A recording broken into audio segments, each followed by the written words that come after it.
Bueno, buenas tardes, bienvenidos a todos de parte de Pablo Mercado, de la empresa StackPoint Cloud y supervisado del Departamento de Arquitectura y Tecnología de Computadores de la Universidad. Realmente quería haber estado aquí para daros la bienvenida y abrir la jornada y tal, el director del departamento, Gabriel Jiménez, pero tenemos que excusar que no ha podido, le hubiera gustado estar y no ha podido venir, ¿vale? En cualquier caso, pues nada, bienvenidos a la Universidad de Sevilla, los que seáis de fuera, aunque hay mucha gente que sois alumnos, sois de aquí, ¿vale?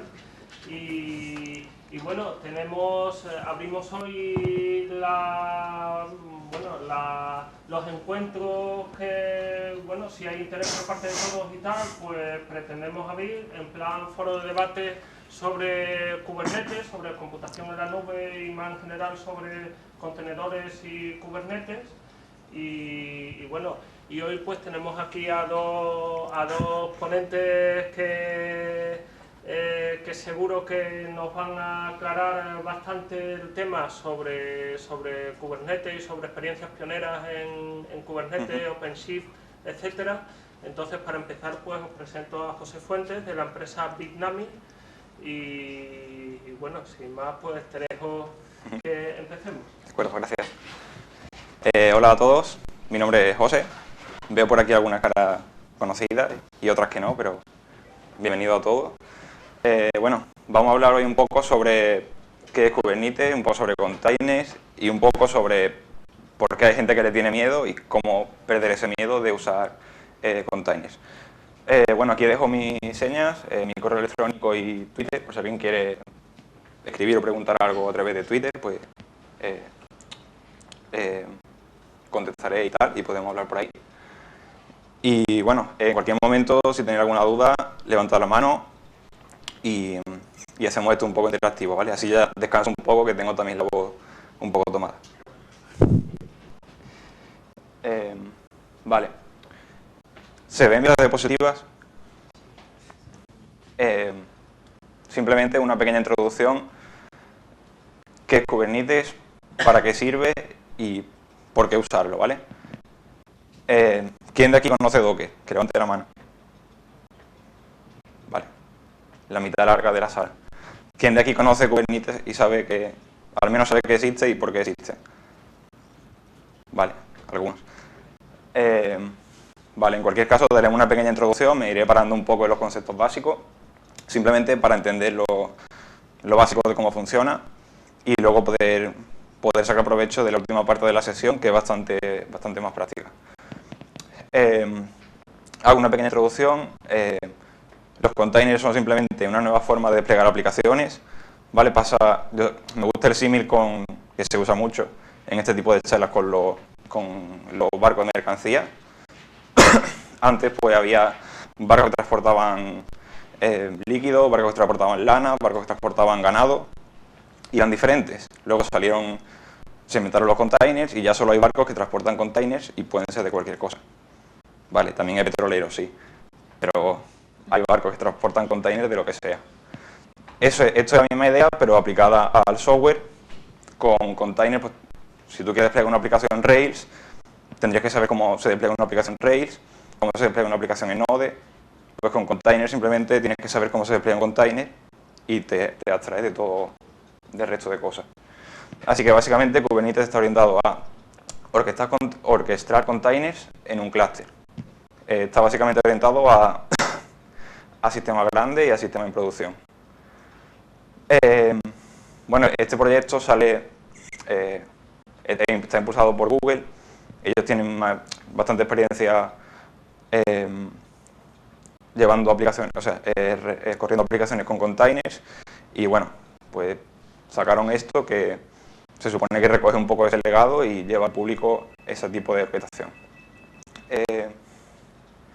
¿Qué nos da Kubernetes? Pues básicamente lo que pone aquí, pues correr containers sobre un clúster preparado para correr containers, solucionar el despliegue automático, ayudar a escalar aplicaciones. Otra cosa que llama la atención, ¿por qué pongo que está diseñado no está diseñado para fallos, sino está diseñado pensando que las cosas fallen? Básicamente esto aplica el famoso teorema de Si algo no funciona, lo reinicia y volverá a su estado inicial. Básicamente, Kubernetes se basa mucho en esto, y esto no es algo nuevo en containers, sino que, como veremos luego, en el cloud se aplica mucho. Esto no es trivial. Requiere que tu aplicación, o sea, requiere un contrato con tu aplicación para que esté preparada para funcionar así. Si es muy costoso, podéis entrar o de la puerta. Vale. Bueno, lo que decía, si a tu aplicación le cuesta mucho reiniciarse, pues posiblemente no funcione bien este tipo de entornos. Bueno, además Kubernetes nos da otras cosas chulas, como pongo ahí, como que nos soluciona un poco el sharing de aplicaciones. Ya veremos cómo definir pruebas de si una aplicación está en buen estado o no. También nos soluciona el tema de los balancing entre diferentes instancias. También nos soluciona el tema de las actualizaciones de la aplicación con rolling updates, replicación, un montón de cosas que algunas iremos viendo durante la sesión. Bueno, ¿os suena interesante esto? ¿Podemos continuar? Vale, pues vamos a ver simplemente, como decía, unos conceptos básicos de qué elementos tiene Kubernetes, para que no estemos aquí hablando de algo extraño. Luego estaremos un tiempo hablando de que tiene que tener una aplicación para que se lleve bien con este tipo de entornos. Y bueno, pues también haremos una pequeña demo y veremos cómo operar una aplicación desplegada sobre Kubernetes. ¿Qué cosas veremos? Pues bueno, veremos un poco de los management, cómo debuguear, cómo hacer monitoring de nuestra aplicación, cómo hacer metering de los recursos, el checking, failure recovery, actualizar, ese tipo de cosas. Vale. Esta parte es importante. Si tenéis dudas, pues por favor preguntad, porque seguramente otra gente también la tenga y mejor aclararla ahora.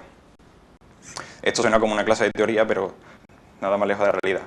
Vamos a ir muy de puntillas por las cosas y intentaremos no aburrir. También si os aburrís, decidme que pase, ¿vale?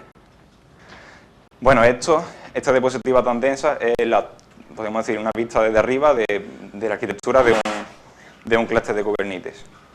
Por una parte hay un maestro que, bueno, esto se puede implementar de muchas formas, puede tener su redundancia, todo tipo de historias, pero al final lo que tiene es una API hacia afuera con la que controlar cosas.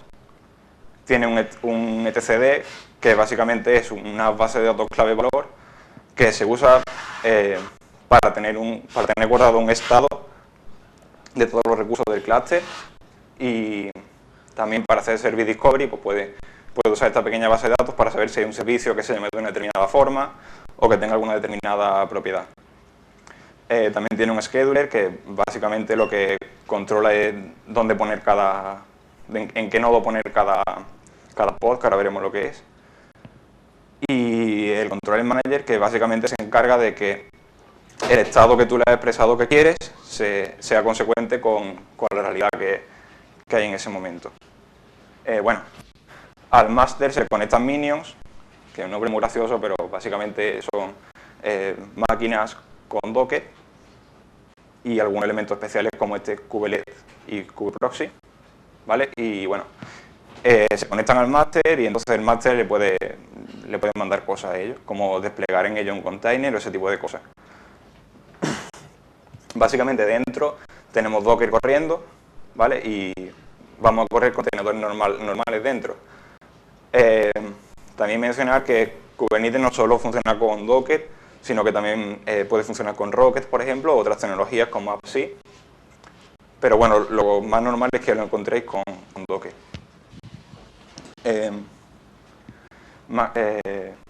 Kubelet, por ejemplo, es un agente que hay en los minions, que es el que mantiene la comunicación con el master. Y kubeproxy lo que hace básicamente tarea de redirigir flujo de red hacia un sitio u otro. Según donde estemos corriendo Kubernetes, pues este tipo de elementos, como un load balancer que hay aquí, pues serán una cosa o serán otra. Si por ejemplo usamos el cluster de Google. Esto es totalmente transparente, no sabemos qué tendrá detrás, pero si lo desplegamos nosotros sobre nuestra máquina, pues podemos hacer que esto de aquí sea un Nginx, por ejemplo, configurado de una determinada manera. ¿Alguna duda hasta aquí? ¿Sí? El tema de la red y la limitación que tiene Docker para funcionar en distintos nodos, ¿eso no ha resuelto Kubernetes? No sé cómo funcionará debajo porque esto funciona en Kubernetes antes de que Docker implementara la nueva capa de red. Así que no sé cómo era antes y cómo es ahora, pero imagino que estará desligado de lo que es la red de Docker normal. No, la verdad que no sé muy bien cómo lo hace. Imagino que simplemente este kube-proxy pues, se configurará de cierta manera para redirigirle tráfico y que él lo redirija a los pods y de esa manera se establece esa comunicación.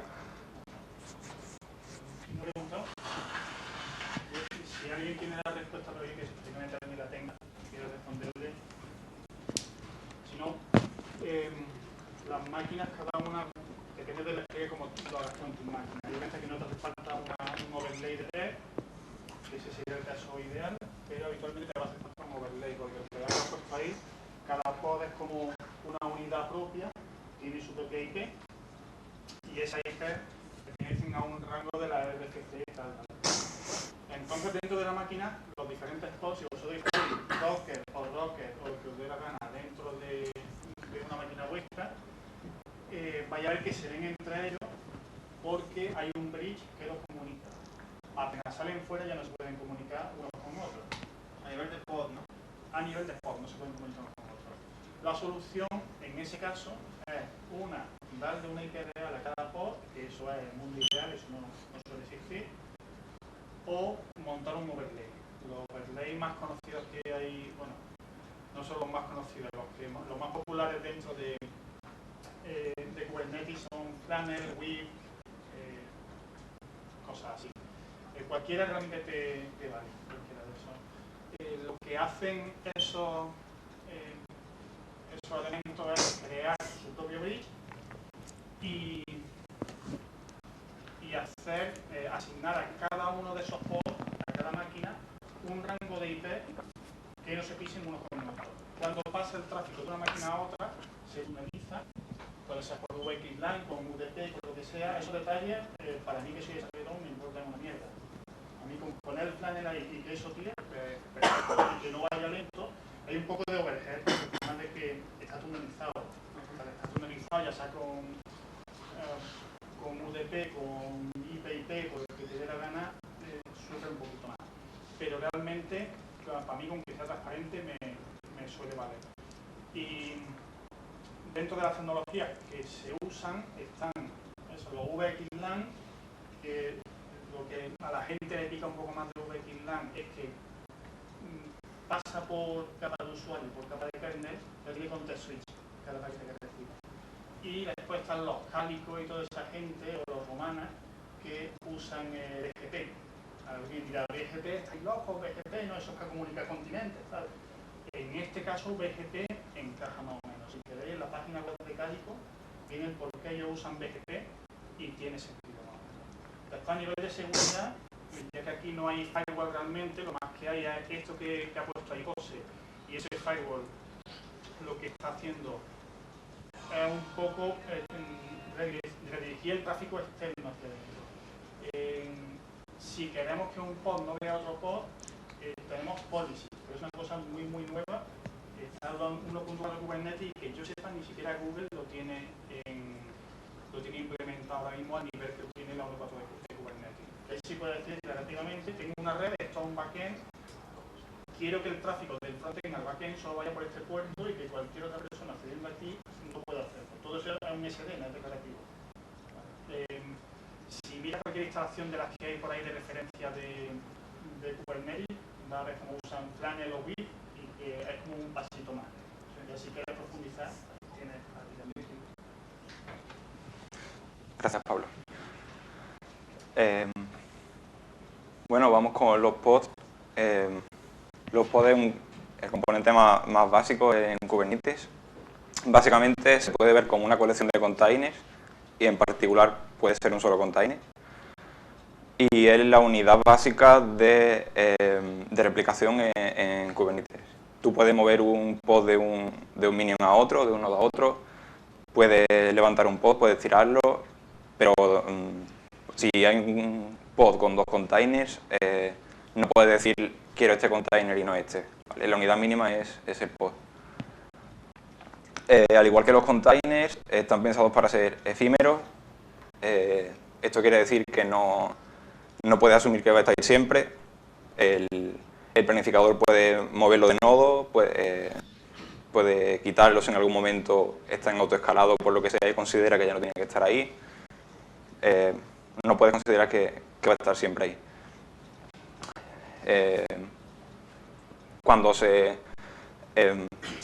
el planificador lo quita de una máquina y lo levanta en otra y luego lo tiene que volver a poner en la primera, no lo resucita, sino que crea uno nuevo.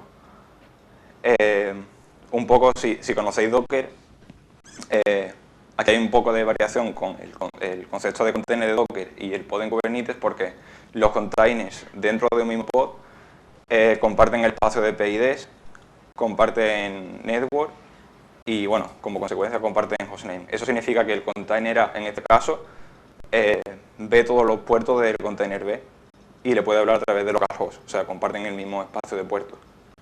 Y, bueno, también si ese pod pone un puerto y alguien le habla a ese puerto, pues lo pillará el container que tenga bien dejado el puerto. Otro componente importante son los servicios. Básicamente los servicios están ahí porque tú no puedes hablar con un pod directamente. Los pods no tienen una dirección IP conocida, no saben ni siquiera dónde están. Así que para poder comunicarte con pod, pues tienes que hacerlo a través de servicios. Básicamente tenemos 4 tipos. El tipo por defecto se llama Cluster IP, que es lo que hay en la figura. Si tenemos 2 instancias de un pod, eso se llama réplica, en 2 nodos diferentes, hay un servicio que tú le hablas a ese servicio y él le redirige el tráfico a uno o a otro, dentro de una red privada. Hay otro tipo, que es Node Port, que básicamente lo que hace en todos los nodos donde esté ese pod, es poner un puerto en esa máquina, de forma que puede escuchar ahí el pod. Este tipo también es bastante usado. Los balancers lo que hace es como el cluster IP, pero con una IP pública. Te coge una IP pública a la que tú le puedes hablar y redirige, balancea la carga entre todos los pods a los que ese load balancer seleccione. Y hay otro tipo, es el external name, que básicamente es una especie de reverse proxy, o una redirección, que resuelve un nombre interno a un CNAME externo. Esto se usa bastante si tú tienes preparada tu aplicación para que hable con, no sé, por ejemplo, un MariaDB y le habla con el nombre MariaDB, por ejemplo. Si ahora de repente lo tiene en Amazon y tiene un RDS, simplemente haciendo un external name que referencia el endpoint de ese RDS, pues te funciona igual. Otro concepto importante son las etiquetas. En Kubernetes todos los pods están al mismo nivel, digamos, y la forma que tenemos de clasificarlo es mediante etiquetas. Las etiquetas son metadata que se añade a cualquier recurso que crees en Kubernetes. Ya puede ser un pod, un servicio, un controlador de replicación, cualquier cosa que crees le puedes poner etiquetas y luego seleccionarlos como tal. Son parejas clave-valor. Veis aquí, por ejemplo, estas, y tienen cierto significado. Por ejemplo, todos estos tienen app igual a myapp, entonces aplican a todos esos elementos. Y bueno, de esa forma organiza los objetos dentro del cluster. Luego los selectores son simplemente queries a esa etiqueta, como app igual a myapp. Puedo, por ejemplo, poner branches que agrupen los elementos así, como branch producción, branch development, o también, por ejemplo, rol web, rol DB. Es bastante arbitrario, pero cada cual pues lo asignará según el uso que luego vaya a hacer. Esto es un ejemplo de una aplicación en Kubernetes. Vemos básicamente, bueno, hay una aplicación, un servidor web Node y una MongoDB, ¿vale? Pues si nosotros tenemos eso en container y lo queremos poner en Kubernetes, pues tendremos que ponerle, o sea, tenemos que meter el container dentro de un pod, el container de MongoDB en otro pod, este le tiene que hablar a este, pues tiene que haber un servicio por medio, y para redirigir tráfico externo a este, pues tiene que haber otro servicio.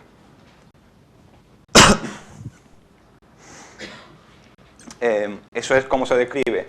O sea, lo normal es usar la documento YAML para describir los recursos. Esto es un documento YAML que describe ese servicio, los balances. Normalmente lleva siempre un API version, que se refiere a la API de Kubernetes en la que está usando. Puede usar diferentes versiones de la API en la aplicación, no importa. Cae que el tipo de recurso al que está describiendo. Aquí está escribiendo un servicio de tipo load balancer. Bueno, vemos que todos tienen un campo de metadata en el que siempre hay un name y se le pueden poner todas las etiquetas que queramos. Pues aquí le hemos puesto una etiqueta name también, porque pues, como es un servicio, pues también ponemos el campo ports, que pone el puerto externo que está bindeando, digamos, y al puerto objetivo que va a redirigir y el tipo de tráfico que es. Esto, si os fijáis, esto no es de tipo pod, que podría serlo, pero es de tipo deployment. Un deployment es algo más que un pod. Si os fijáis, este tiene una etiqueta template. Lo que hay debajo de esta etiqueta template sería un pod. Pero esto tiene un poco más de información porque es una abstracción de algo que estamos desplegando. Y como veis, tiene una cosa extra que son réplicas. Luego veremos qué son las réplicas, pero bueno, imagino que por el nombre os hacéis una idea. Si os fijáis, el selector del servicio tiene una etiqueta name, está diciendo que quiere aplicar los que sean name con igual a web. Coincide con este pod, entonces este servicio estaría seleccionando este pod. Bueno, también como este servicio va a redirigir tráfico a este pod, el puerto objetivo de este servicio va a ser el mismo puerto que pone ese pod. En el caso del servicio de la base de datos, este es de tipo cluster IP, no necesita ser externo, puede tener una IP privada dentro del cluster. Y el pod, este no se ve muy bien. El pod de MongoDB pues, es bastante parecido al anterior, también es un documento que describe un deployment. Ahí tenéis, eso sería la descripción del pod en sí. Y en este caso el selector está seleccionando Mongo. Entonces ese servicio solo aplica a los pods que tengan como nombre Mongo. Tiene una cosa extra que es un volumen. O sea, como hemos dicho, los containers son efímeros. Entonces si en una base de datos estamos guardando datos y el container muere, se perderán los datos. Para eso hace falta montar un volumen. Hay diferentes tipos de volúmenes. No vamos a entrar en esta sesión a enumerarlos, pero al final es una forma de montar un volumen, es abstraerte de algo en algún sitio que está guardando datos de forma persistente. En este ejemplo en concreto, ahí pone el tipo. Esto es básicamente un disco de la cloud de Google, que tú creas en un sitio y lo tienes ahí. Eso puede tener sus backups, puede tener todo lo que tú quieras, pero tú lo montas en tu container en un determinado path. Como veis, dentro de un pod, aquí hay un elemento container y aquí hay un elemento volúmenes, y están al mismo nivel. Eso significa que en un pod tú o sea, los volúmenes que declara en un pod pueden ser montados por todos los containers que hay dentro. Pueden ser, que no significa que tengan que ser. Pero bueno, es bastante útil, por ejemplo, en el caso de que quieras tener... imaginaros que aquí tenemos un Apache en este mismo pod. Podría montar el mismo volumen que esta aplicación Node y podrían servir, por ejemplo, los assets estáticos de la aplicación los podría servir el Apache y las cosas dinámicas interpretar la aplicación Node. Bueno, ¿y cómo se maneja esto? Como vimos antes, hay una API de Kubernetes, pero nadie usa la API ahí tal cual. Así que hay un cliente de línea de comandos oficial y también hay una UI que ahora es oficial, que es bastante vistosa, ahora la veremos. El command line, pues básicamente, ahí se ve el nombre, chiquitito, kubectl, y bueno, te permite hacer un montón de operaciones con todos los recursos que hay en el cluster. Puedes obtener información de los pods, de los servicios, de los deployments, de los replication controllers, de lo que sea. Puedes desplegar cosas, puedes eliminar cosas, puedes, por ejemplo, incrementar el número de réplicas de un pod, etcétera. Bueno, puedes ver los logs, como luego veremos, puedes crear túneles, eso lo veremos en un momento.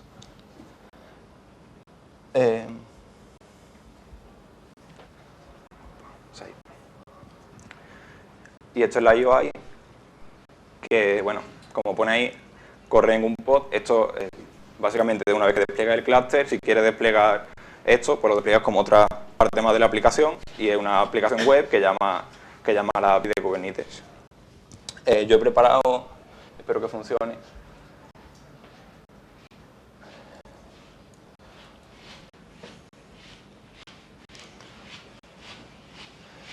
Tengo ya un clúster montado, ¿vale? Bueno, pues os explico primero cómo...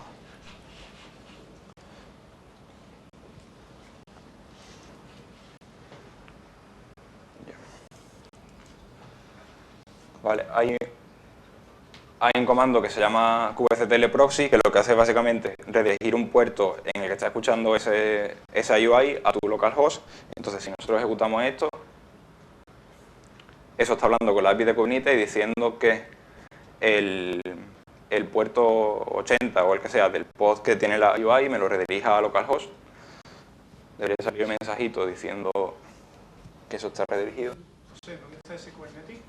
Esto está en el cloud de Google, ¿vale?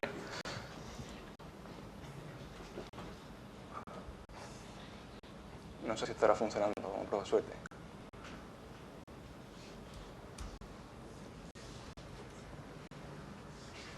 No está funcionando. Posiblemente no. A ver.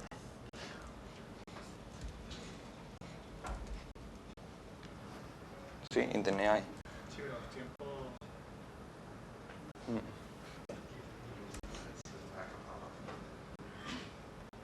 Pero no debería fallar eso.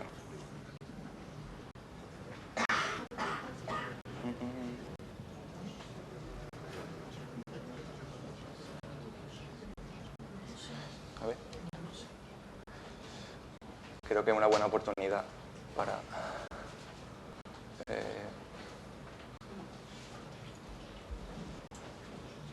Un momento, por favor. La verdad que lo tengo preparado desde hace un montón de días, pero...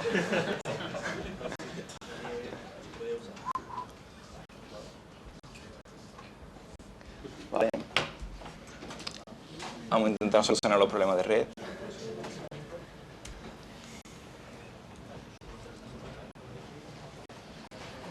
Yo sí estoy teniendo... ¿Sí? Ah, esa red. ¿Va a conectar un robot? Pero no está configurado aquí. No, pero eso es por usar contraseña, ¿no? Es decir, digo, pues no te... Bueno, no sé. Digo, pues probar, total, ya. Espérate un momento, voy a probar si tengo acceso a la consola de Google. Esta red está capadísima, ¿sabes? Pero, cuanto de capa aquí, sí.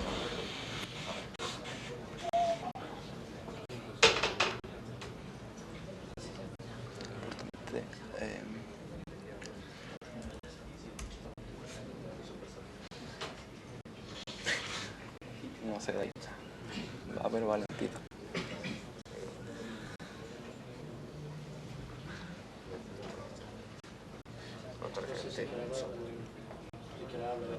El caso es que se conecta a la consola de Google y todo. O sea que será, simplemente va un poco lento y ya está. Puede ser perfectamente. Oye, por puerto puede ser que esté... Ah,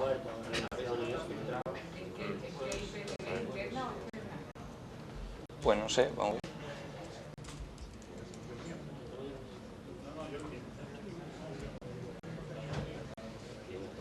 Pone ventana en laptop y luego una noche.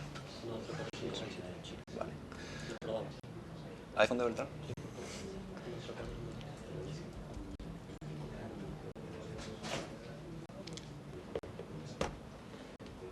Efecto de...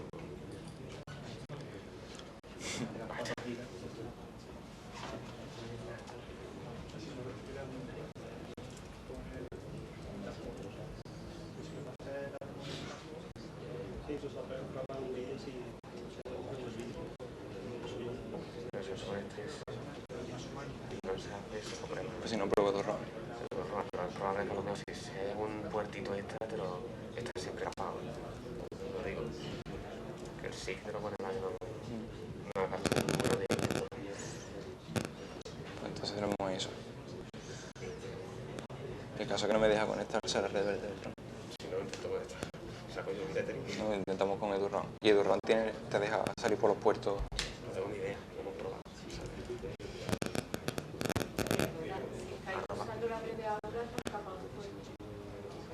Estamos usando ese UID, no sé por dónde sale. Una que está creada, pero vamos, seguramente esté tapado. Pues está grabado un punto ese, no lo ¿Qué puerto necesitas usar? Es que no sé en qué puerto está eso, lo podemos mirar. No, seguro que está capado. muy probable. Seguro. Y en EduRAN también. En EduRAN seguro que... Creo que también. Supongo que sí. Supongo que sí. El SIG normalmente te la Lo que se abre es el puerto de HTTP. Va, si no, vamos a hacer una cosa. Me conecto al iPhone de Beltrán y... Si os voy preparando el mío, por si acaso. ¿Se ha desconectado tu red?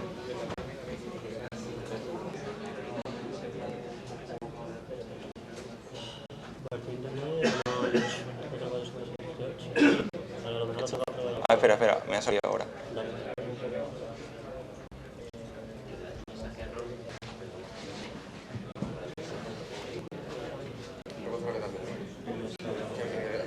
Que había estado, Vaya, no, me da error al conectarlo.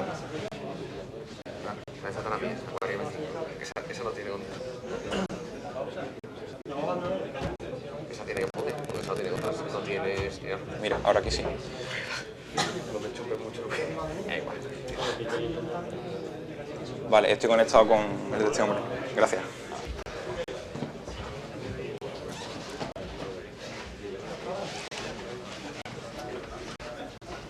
Vale.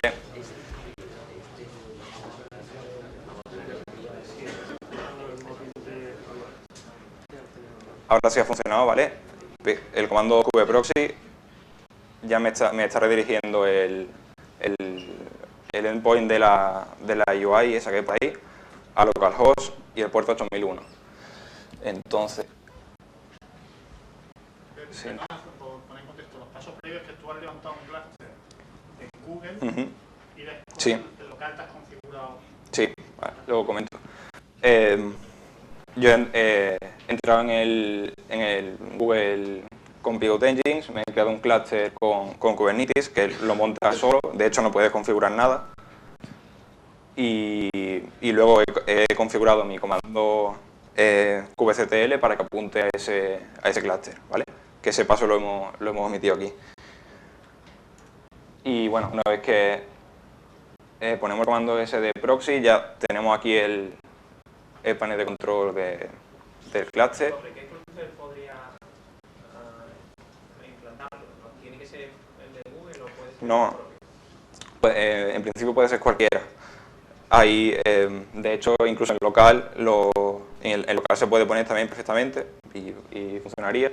Lo único que hay muchas cosas que depende de dónde lo pongas van a ir mejor o peor, como por ejemplo los volúmenes. Si usas el clúster de Google, puedes usar los discos de Google Compute Engine que están directamente integrados con Kubernetes, no tienes que hacer nada, pero por ejemplo, si lo tienes en local o en un servidor que tú tengas cualquiera, el mecanismo de crear volumen, de crear discos para volúmenes y tal, es un poco más complejo, hay un pasito más que registrarlo y tal. Luego no sé si Amazon provee algo directamente para instalar Kubernetes, pero creo que no, así que tendrías que usar alguna de los tutoriales que hay por ahí para instalarlo, pero en principio es totalmente open source y se podría montar en cualquier sitio. Seguramente haya un montón de cosas que solucionar por medio para que funcione bien. Si tenéis Mac, yo hoy he probado una aplicación, te la descargas, te levanta con X-High una máquina Core OS con Kubernetes dentro y es descargarlo y ya se puede usar. ¿Se puede usar el clúster dentro de la capa gratuita de Google? Sí. ¿O no? Sí, bueno, al menos cuando te registras te dan unos créditos de prueba. ¿Y te da suficiente Sí. para hacer esto? Sí, sí. Te ponen cuotas, por ejemplo, para el número de IPs públicas y el número de máquinas y tal, pero para pruebas se puede usar. Bueno, la UI pues tiene aquí a la izquierda algunas cosas. Namespaces, por ejemplo, como todo en Kubernetes corre sobre pods y tal, pues incluso los propios servicios de Kubernetes están en pods. Entonces aquí hay un kubesystem, un namespace, en el que están las cosas propias del sistema, y hay otro que es el que estamos usando nosotros, que es default. No sé, en una organización, pues no sé, imaginaros, puede haber algo que sea para cosas de gestión de la infraestructura, otro que sea uno para cada aplicación, en fin. ¿Es un namespace? ¿Una agrupación de pod? No, un namespace es una... tú creas diferentes namespaces y todas las cosas que crees dentro de un namespace solo se ven desde ese namespace. Entonces, en el mismo clúster puedes tener divisiones de tanto pod como servicios, cualquier cosa. Es una cosa que se selecciona con el comando kubectl, selecciona el namespace en el que quieres trabajar y solo tienes acceso a eso. Puedo ver los nodos del clúster,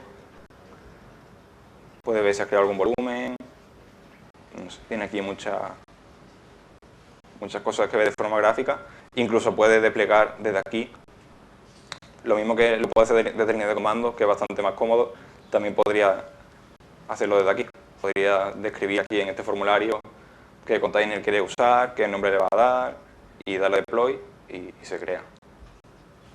¿Y el formato ese que se adapte me daría? ¿El YAML ese que se adapte a todo usted? ¿Esto tiene un asistente o te lo tienes que explicar tú? Este formulario al final crea el YAML, pero bueno, el que yo he enseñado lo he escrito yo. No, imagino que habrá alguna herramienta que te asista a escribirlo también.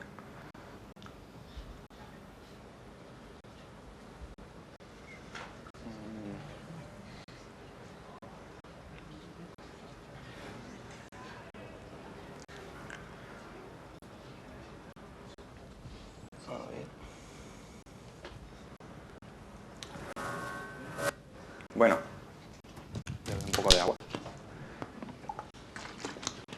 ¿Algún inciso para la gente que esté interesada en probarlo?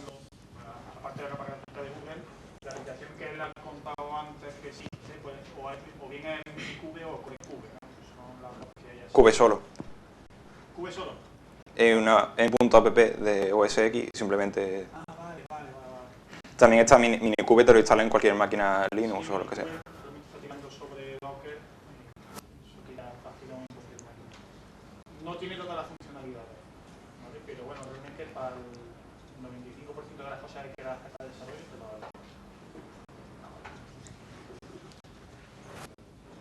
da. Bueno, el siguiente apartado es como qué cosa debe tener una aplicación para funcionar bien sobre Kubernetes, y en general se podría extender para funcionar bien en el cloud. Pero antes de entrar ahí, quiero que, si tenéis dudas sobre el anterior, mejor preguntarla ahora y dejamos eso zanjado, ese tema tan feo. ¿Ninguna pregunta más? A mí me han entrado dudas de volúmenes, me han dicho que no quería hablar de eso. Podemos hablar de eso. Bueno, cuéntame un poco.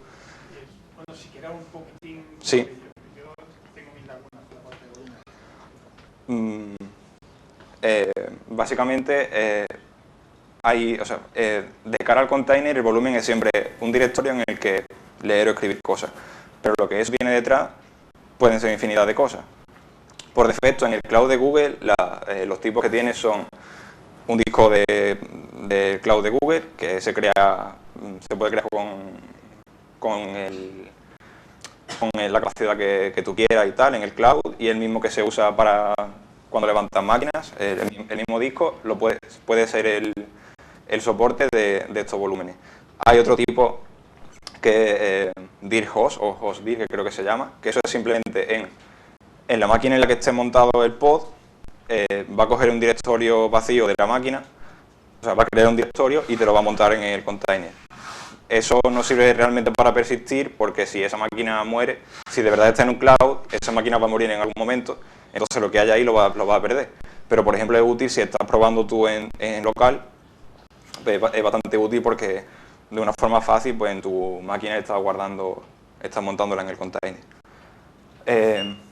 Más tipos. Hay otro tipo bastante vistoso, que es el tipo secrets, que es montar un archivo como volumen, pero de una forma curiosa. Cuando describe el volumen secrets, que lo describe como si fuera un pod, se describe en formato clave-valor, y tú puedes poner diferentes, no sé, por ejemplo, poner password y el valor de la password, no sé, y todo lo que quieras. Incluso puedes meter una imagen codificada en base 64, y luego cuando eso lo montas, cada entrada te la decodifica y te la pone en un archivo. Entonces, si has guardado una imagen, va a tener un archivo con el nombre de la clave como nombre, que va a tener esa imagen. Si es una password que estaba codificada en base 64, en ese archivo va a estar la password en claro. Ese tipo de operaciones. Y luego hay un montón de plugins para volúmenes, por ejemplo, para volúmenes de AWS y ese tipo de historias, pues hay plugins para poder conectarlo. ¿Algo más sobre...? ¿Sí? Si los containers siempre se reemplazan, o mantienen el estado cuando pasa de un pod a otro, o sea, aparte con un directorio con volumen, ¿habrá otra manera o eso...? Lo vamos a ver más adelante. De hecho, de eso va este apartado. Depende del tipo de volumen. Por ejemplo, cuando montas un disco de Google, te interesa decirle qué sistema de archivos quieres que use. Entonces le pones como propiedad, pues quiero que use XT4, pues te lo formateas si no está formateado y ya tienes eso lo hace Kubernetes, vaya, te formatea el disco y ya tienes ese disco limpio. Disculpa, sí. Entiendo que si quisieras cambiar de proveedor de volúmenes, tendrás alguna forma de acceder al volumen y moverlo a través de los containers, ¿no? O de los pods, ¿no? Ya a ver, la solución para eso no es única. Si, por ejemplo, no sé qué te digo, ya estás usando este que he dicho de hostdir, que es un directorio de tu máquina, y lo quieres llevar al cloud y que ese disco ya tenga las cosas, tendrías que buscar una forma de coger esos datos y montar en un disco, que puede ser levantar un container, por SFP copiarlo al container y grabarlo en el volumen, o no sé, seguramente Google te